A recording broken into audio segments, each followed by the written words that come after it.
کو ہم نے یہاں تک سے عہد لیا کہ تم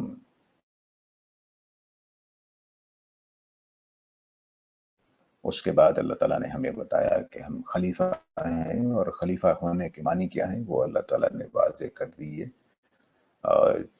ابلیس اور آدم کے قصے سے، اور فرشتوں کے ساتھ ہمارا جو معاملہ ہوا اس کے واضح کر دیا اللہ تعالیٰ نے۔ اس کے بعد بتایا کہ ہمیں خیر و شر کا علم دیا گیا ہے، اور پھر اللہ تعالیٰ نے بتایا کہ میں نے دنیا میں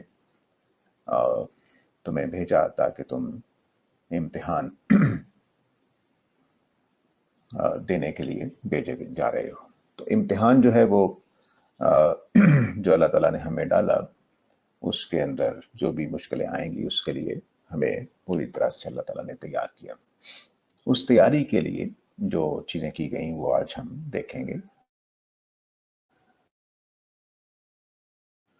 بصر اور فواد، یہ اللہ تعالیٰ نے جب ہماری تخلیق کی ہے تو تخلیق کے بارے میں نے کچھ آپ کو بتا دیا تھا، دوبارہ ذہن میں تازہ کر لیجئے کہ اللہ تعالیٰ نے مٹی کے کیچڑ کے اندر ہماری تخلیق شروع کی، اور تخلیق اس طرح سے شروع کی کہ کیچڑ سے اللہ تعالیٰ نے وہ سیل بنایا، پہلا بیسک سیل جس سے آگے زندگی بڑھ سکتی تھی۔ یہ شاید سارے جتنے بھی جانور یا پودے اللہ نے پیدا کیے ہیں، شاید سب کے ساتھ ایسا ہی ہو کہ اللہ تعالیٰ نے بجائے اس کے کہ جیسا کہ ڈارون کی تھیوری ہے کہ ایک جانور سے دوسرا جانور پھر تیسرا جانور ڈیولپ ہوتا چلا گیا، اس کی بجائے اللہ تعالیٰ نے ڈائریکٹ ہر سپیشیز کو زمین سے ہی پیدا کیا ہے۔ یہ ہم قیاس کرتے ہیں حضرت آدم کی تخلیق کی وجہ سے، کیونکہ قرآن مجید نے باقی تو جانوروں کی زندگی کے بارے میں نہیں بتایا کہ ان کو میں نے کیسے بنایا ہے، لیکن انسانوں کے بارے میں بتایا ہے کہ میں نے اسے ڈائریکٹ مٹی سے پیدا کیا۔ تو مٹی میں سے اللہ تعالیٰ نے کیا کیا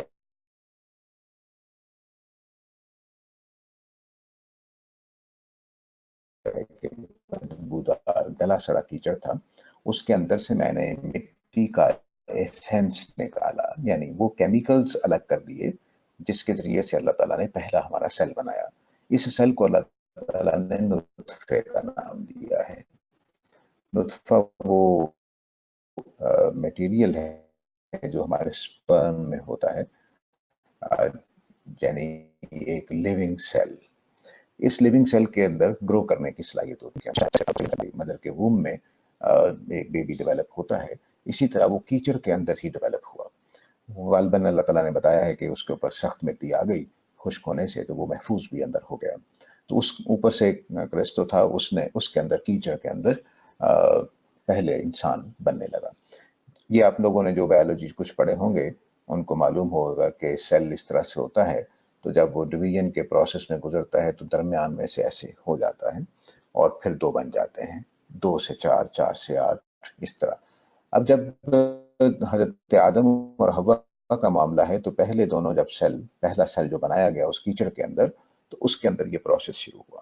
اس پروسیس کے دوران میں دونوں کو ڈیٹیچ کر دیا گیا، جیسے آج کل بھی ہمارے ہاں آئیڈینٹیکل ٹوینز پیدا ہوتے ہیں تو وہ اسی پروسیس سے پیدا ہوتے ہیں کہ پہلے مرحلے میں کسی موقع پر وہ سیل آپس میں ڈیٹیچ ہو جاتے ہیں، ڈیٹیچ ہونے سے یہ الگ بیبی بن جاتا ہے، یہ الگ بیبی بن جاتا ہے۔ ایسا ہی غالباً آدم و حوا کے ساتھ ہوا کہ دونوں کو الگ کر دیا گیا، ایک سے آدم بن گئے، ایک سے اما حوا بن گئی۔ اسی سے پھر وہ بات مشہور ہو گئی پرانے لوگوں میں کہ حضرت آدم کی پسلی سے اما حوا پیدا ہوئی ہیں، تو اصل میں ایک سائڈ سے پیدا ہوئی ہیں، یہ کنسیپٹ کلیئر ہو جاتا ہے۔ تو اب یہ دونوں جو تھے حضرت آدم اور اما حوا دونوں گرو کرنے لگ گئے، اور اسی کیچڑ کے اندر سے یہ دونوں انسان پیدا کیے گئے۔ اس لیے اللہ تعالیٰ نے پھر کہا ہے کہ میں نے انسانوں کو بھی اگایا ہے، یعنی جس طرح سے ایک سیڈ ہم کسی پلانٹ کا یا درخت کا ڈالتے ہیں مٹی میں تو اس کے اندر سے پودا نکل آتا ہے، ایسے ہی اللہ تعالیٰ نے نطفہ بنایا اور مٹی کے اندر ڈال دیا، اور اس کے اندر سے آدم و حوا پیدا ہو گئے۔ پھر ان دونوں سے اللہ تعالیٰ نے سورہ نساء میں بتایا ہے پہلی آیت میں کہ میں نے پوری انسانوں کو انہی دونوں سے پھیلایا ہے۔ ڈارون کی تھیوری کے مطابق یہ تصور غلط تھا، کیونکہ وہ سمجھتے تھے کہ کالے جو ہیں وہ اس طرح سے ڈیولپڈ نہیں ہیں جس طرح سے ہم گورے ڈیولپڈ ہیں، تو انہوں نے